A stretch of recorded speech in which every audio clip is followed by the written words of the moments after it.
بسم اللہ الرحمن الرحیم یا ایہا الذین آمنوا اتقوا اللہ ولتنظر نفس ما قدمت لغد واتقوا اللہ ان اللہ خبیر بما تعملون۔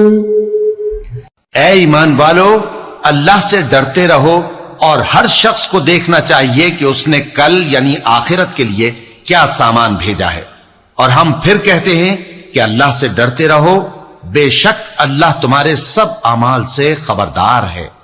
بسم اللہ الرحمن الرحیم، الحمد للہ رب العالمین، والصلاة والسلام على اشرف الانبیاء والمرسلین وعلى آلہ واصحابہ اجمعین ومن تبعہم بإحسان الى یوم الدین۔ قابل صد احترام حضرات شائقین و شائقات سچا پیغام، السلام علیکم ورحمۃ اللہ وبرکاتہ۔ آج کی محفل میراث النبی کے نورانی پروگرام میں آپ کا استقبال ہے۔ اہلا و سہلا مرحبا۔ ہم آپ تمام حضرات و مستورات کا خیر مقدم کرتے ہیں۔ محترم حضرات و خواتین، تعلیم کا آغاز ہو رہا ہے۔ سب سے پہلے آداب تعلیم کا لحاظ کرتے ہوئے تعلیم کی طرف متوجہ ہو جائیں۔ پورے دھیان سے سننا، عمل کی نیت سے سننا اور تبلیغ کی نیت سے سننا، یعنی سنی ہوئی باتیں دوسروں تک پہنچانے کے جذبے سے سننا۔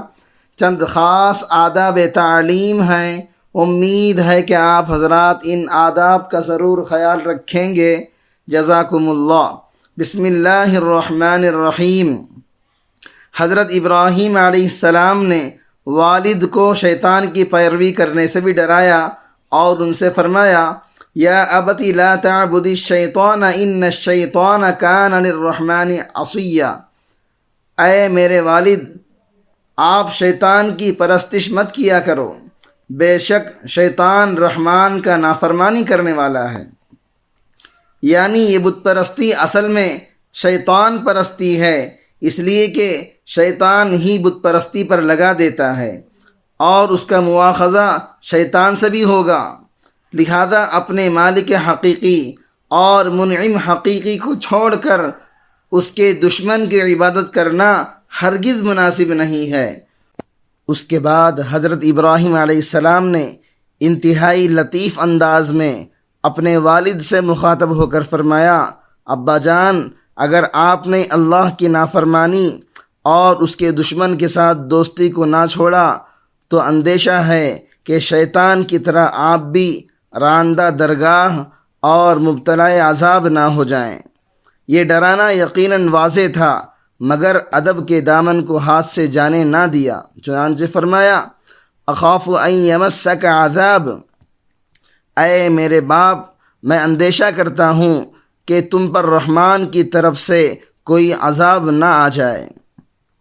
حضرت ابراہیم علیہ السلام اپنے والد کے ساتھ گفتگو میں نرمی، حسن خلق اور ادب سے کام لیا کرتے اور اللہ تعالیٰ کی اطاعت کی طرف بلاتے اور ہر مرتبہ ابا جان کہہ کر مخاطب ہوتے، ان کی مہربانی اور رضامندی کے خواہش مند ہوتے، اور آپ علیہ السلام نے والد کے ادب میں ایک عظیم نمونہ چھوڑا، مگر افسوس ان تمام باتوں کے باوجود ان کے والد نے مثبت میں جواب نہ دیا، بلکہ اپنے کفر و عناد پر مسلسل مصر رہے اور حضرت ابراہیم علیہ السلام سے کہنے لگے، ابراہیم، کیا تو میری معبودوں سے اعراض کرتا ہے اور منہ موڑتا ہے؟ تو سن لے، اگر تم میرے معبودوں کی برائی کرنے، ان پر طعن و تشنیع کرنے اور مجھ کو بت پرستی چھوڑنے کی نصیحت کرنے سے باز نہ آئے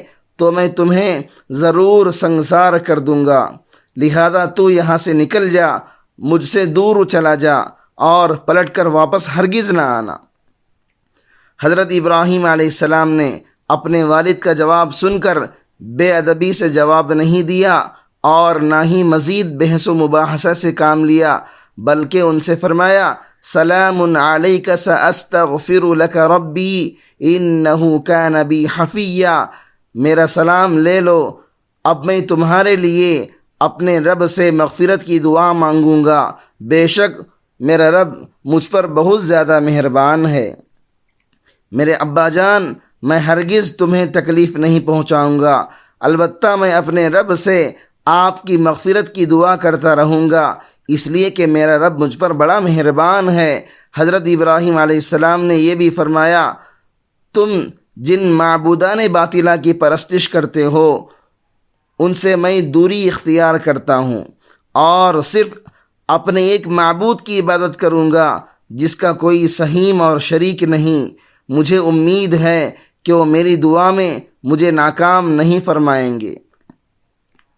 حضرت ابراہیم علیہ السلام نے قوم کے ساتھ دوبارہ دعوتی اور تبلیغی مذاکرات اس امید سے شروع کر دیے کہ شاید یہ اپنی ہٹ ڈرمی اور کفر و عناد سے باز آ جائیں گے۔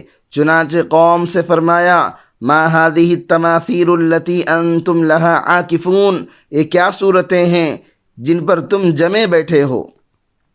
قوم نے فوراً جواب دیا قالوا وجدنا آباءنا لها عابدین، وہ کہنے لگے ہم نے اپنے بڑوں کو ان کی عبادت کرتے ہوئے دیکھا ہے، یعنی وہ ان بتوں کی عبادت اپنے بڑوں اور اسلاف کی تقلید میں کرتے ہیں، اور ان کے دلائل کی حقیقت حضرت ابراہیم علیہ السلام کے سامنے تھی، یعنی اپنے گمراہ آبا و اجداد کی اندھی تقلید۔ اس لیے حضرت ابراہیم علیہ السلام نے فوراً فرمایا لقد کنتم انتم وآباؤکم فی ضلال مبین، بے شک تم اور تمہارے باپ دادا صریح غلطی میں ہیں۔ اس جواب پر وہ حضرت ابراہیم علیہ السلام کی باتوں کو مذاق پر محمول کر کے کہنے لگے قالوا اجئتنا بالحق ام انت من اللاعبین، وہ لوگ کہنے لگے کیا آپ سچی بات ہمارے سامنے پیش کر رہے ہو یا ہم سے دل لگی کر رہے ہو؟ یعنی اے ابراہیم، کیا واقعتاً آپ اپنی دعوت میں سچے ہو اور تمہارا ہم کو کفر و گمراہی کی طرف منسوب کرنا سنجیدگی ہے، یا ہمارے ساتھ مذاق اور مسخرہ کر رہے ہو؟ جو تم باتیں کر رہے ہو ان کو ہم نے اس سے قبل کبھی بھی کسی سے نہیں سنا ہے۔ حضرت ابراہیم علیہ السلام نے جواب میں فرمایا نہیں، میں تمہارے ساتھ مزاح نہیں کر رہا ہوں، بلکہ میں تم کو اس اللہ کی طرف بلا رہا ہوں جو تمہارا رب ہے، زمین اور آسمان کا خالق ہے، جو عدم سے وجود میں لایا ہے، لہذا وہی ذات لائق عبادت ہے، نہ کہ یہ بے دست و پا بت۔ میں اس معاملے میں گواہ ہوں اور میرے پاس انتہائی مضبوط اور قوی دلیل ہیں، میری کسی ایک دلیل کا بھی کوئی انکار نہیں کر سکتا، اور تمہاری یہ دلیل کہ ہم نے اپنے آبا و اجداد کو ایسا کرتے ہوئے دیکھا ہے انتہائی کمزور اور لچر ہے اور ناقابل التفات ہے۔ قوم کے ساتھ اس بحث و مباحثے کے بعد حضرت ابراہیم علیہ السلام نے اپنی قوم کی توجہ کو بتوں کی بے بسی کی طرف مبذول کرانے کے لیے بتوں کو توڑ ڈالنے کا مصمم ارادہ کر لیا اور قسم کھا کر فرمایا وَتَاللَّهِ لَأَكِيدَنَّ أَصْنَامَكُمْ بَعْدَ أَن تُوَلُّوا مُدْبِرِينَ، خدا کی قسم میں تمہارے ان بتوں کی ایسی گد بناؤں گا جو تم چلے جاؤ گے۔ چنانچہ حضرت ابراہیم علیہ السلام نے قوم کے عید یعنی میلے سے لوٹنے کا انتظار کیا اور ایک کلہاڑا اٹھا کر اس جگہ کی طرف چل پڑے جہاں بہت سے بت رکھے ہوئے تھے۔ وہاں جا کر سب بتوں کو پاش پاش کر دیا، مگر بڑے بت کو اپنی حالت میں رہنے دیا اور کلہاڑے کو اس بڑے بت کی گردن پر لٹکا دیا تاکہ وہ لوگ حضرت ابراہیم علیہ السلام اور ان کے دین کی طرف رجوع کریں۔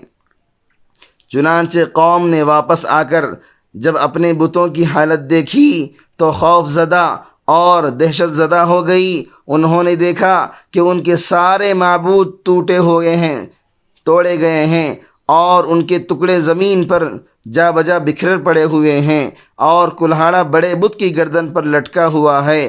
انتہائی افسوس کے ساتھ کہنے لگے، کس ظالم نے ہمارے معبودوں کا یہ حشر کیا ہے؟ جس نے بھی کیا ہے بہت بڑا ظلم کیا۔ کافروں میں سے کچھ لوگوں نے حضرت ابراہیم علیہ السلام کو لَأَكِيدَنَّ أَصْنَامَكُمْ، میں تمہارے بتوں کی گد بناؤں گا کہتے ہوئے سنا تھا۔ چنانچہ انہوں نے کہا، ہم نے ایک جوان کو ان بتوں کے متعلق برے الفاظ کہتے ہوئے سنا ہے جس کا نام ابراہیم ہے۔ اس پر قوم نے فیصلہ کیا کہ اس کو بادشاہ کے سامنے عدالت میں پیش کر دیا جائے، تمام لوگ موجود ہوں۔ حضرت ابراہیم علیہ السلام بھی یہی چاہتے تھے کہ تمام لوگ جمع ہوں اور ان کے سامنے ان کی جہالت، غباوت اور بیوقوفی معلوم ہو جائے کہ وہ بے دست و پا بتوں کی عبادت کرتے ہیں جو ان کو نہ فائدہ پہنچا سکتے ہیں اور نہ ہی نقصان۔ ان کو کیا نفع اور نقصان پہنچاتے، وہ تو خود کو نقصان سے بچانے پر بھی قادر نہیں۔ محترم ناظرین کرام، اس دینی اور ایمانی بیان کو سننے کے دوران ہی اس کو لائک کر دیجئے اور شیئر بھی کر دیجئے تاکہ دوسرے بھی اس سے فائدہ اٹھا سکیں۔ اللہ آپ کو جزائے خیر عطا فرمائے۔ اسی واضح بات کی طرف ان کے ذہنوں کو متوجہ کرنا چاہتے تھے، چنانچہ وقت مقررہ پر لوگ جمع ہو گئے اور لوگوں کے زبردست مجمع میں حضرت ابراہیم علیہ السلام کو پیش کیا گیا اور ان سے پوچھا گیا، قالوا اانت فعلت هذا بآلهتنا یا ابراہیم، ان لوگوں نے کہا، کیا ہمارے بتوں کے ساتھ یہ حرکت تم نے کی ہے اے ابراہیم؟ حضرت ابراہیم علیہ السلام نے ایسا جواب دیا جس سے ان کی حجت کا بطلان ہو اور ان کی فکری غباوت بھی معلوم ہو جائے۔ چنانچہ فرمایا، بل فعلہ کبیرہم ھذا فاسألوہم ان کانوا ینطقون، بلکہ ان کے اس بڑے نے کی، سو ان سے پوچھ لیجئے اگر یہ بولتے ہوں۔ یہ جواب اس لیے دیا تاکہ انہیں معلوم ہو جائے کہ بت بول سکتے ہیں نہ سمجھ سکتے ہیں، بلکہ یہ جماد محض ہیں۔ اس جواب کے ذریعے ان کی بت پرستی کی غلطی کو ان پر واضح فرمانے کا ارادہ کیا۔ چنانچہ وہ سوچنے لگ گئے اور عقلوں سے کام لینے لگے اور ایک دوسرے سے ہم کلام ہوئے اور اپنی دلیل کی کمزوری کی طرف نظر کرنے لگے۔ اور بعض لوگوں نے تو یہاں تک کہہ دیا کہ تم ہی لوگ ظالم ہو کہ تم ایسے معبودوں کی عبادت کرتے ہو جو ایک لفظ بھی بول نہیں سکتے اور نہ ہی خود کو ذرہ برابر بھی فائدہ پہنچانے پر قادر ہیں۔ وہ اپنی عبادت کرنے والوں کو نفع اور نقصان کیا پہنچا سکیں گے؟ خود کلہاڑے کے وار سے ڈھیر ہو گئے اور ٹوٹ پھوٹ کا شکار ہو گئے، مگر عقل کے اس فیصلے پر عمل کرنے کے بجائے اپنی پرانی جہالت اور عناد کی طرف عود کر گئے، لوٹ کر گئے۔ حضرت ابراہیم علیہ السلام سے کہنے لگے، تجھے بخوبی علم ہے کہ بت بول نہیں سکتے، آخر آپ ہم کو کیوں کر ایسا کہہ رہے ہیں؟ اگر یہ بول سکتے ہیں تو ان سے پوچھو۔ چنانچہ حضرت ابراہیم علیہ السلام نے موقع سے فائدہ اٹھاتے ہوئے فرمایا، اگر تمہارے بت بول نہ سکتے ہیں اور نہ ہی نفع اور نقصان کے مالک ہیں تو پھر کیوں ان کی پوجا کرتے ہو؟ پھر حضرت ابراہیم علیہ السلام نے ان کی توبیخ اور ان کی عقل پر افسوس کرتے ہوئے فرمایا، اف لکم ولما تعبدون من دون اللہ افلا تعقلون، تف ہے تم پر اور ان لوگوں پر جن کو تم خدا کے سوا پوجتے ہو، کیا تم نہیں سمجھتے؟ مگر وہ جواب دینے سے قاصر ہوئے اور اپنے مدعا کو دلیل سے ثابت نہ کر سکے۔ مجبور ہو کر حضرت ابراہیم علیہ السلام کو قتل کرنے کا حکم صادر کر دیا، وہ بھی انتہائی قبیح طریقے سے، یعنی آگ جلا کر قتل کرنا۔ چنانچہ کہنے لگے، حرقوہ وانصروا آلہتکم ان کنتم فاعلین، ان کو آگ میں جلا دو اور اپنے معبودوں کا بدلہ لے لو اگر تم کو کچھ کرنا ہے۔ کفار کا یہ قول قرآن کریم میں ایک دوسری جگہ اس طرح آیا ہے، قالوا بنوا له بنيانا فألقوه في الجحيم فأرادوا به كيدا فجعلناهم الأسفلين، کہنے لگے کہ ابراہیم علیہ السلام کے لیے ایک آتش خانہ تعمیر کرو اور ان کو اس دہکتی ہوئی آگ میں ڈال دو۔ غرض ان لوگوں نے ابراہیم علیہ السلام کے ساتھ لڑائی کرنی چاہی تھی، سو ہم نے انہیں نیچا دکھایا۔ حضرت ابراہیم علیہ السلام جب ان پر غالب آ گئے اور ان کی حجت ختم ہو گئی تو ان کے پاس اپنی غباوت اور بیوقوفی کو چھپانے کے لیے طاقت کے استعمال کے علاوہ اور کوئی چارہ نہیں رہا۔ بحث و مباحثے سے اعراض کرتے ہوئے قوت استعمال کرنے پر اتر آئے۔ معزز شائقین و شائقات سچا پیغام، آپ کو اندازہ لگ گیا ہوگا کہ یہ مضمون کتنا اہم ہے اور کس قدر فائدہ مند ہے۔ کم سے کم درجے میں سوشل میڈیا کے ذریعے سے بھی ہم اس کو زیادہ سے زیادہ شیئر کریں گے تو دعوت کے فریضے کی کوششوں میں ہم بھی اپنا کچھ حصہ ڈالنے والے بن سکتے ہیں۔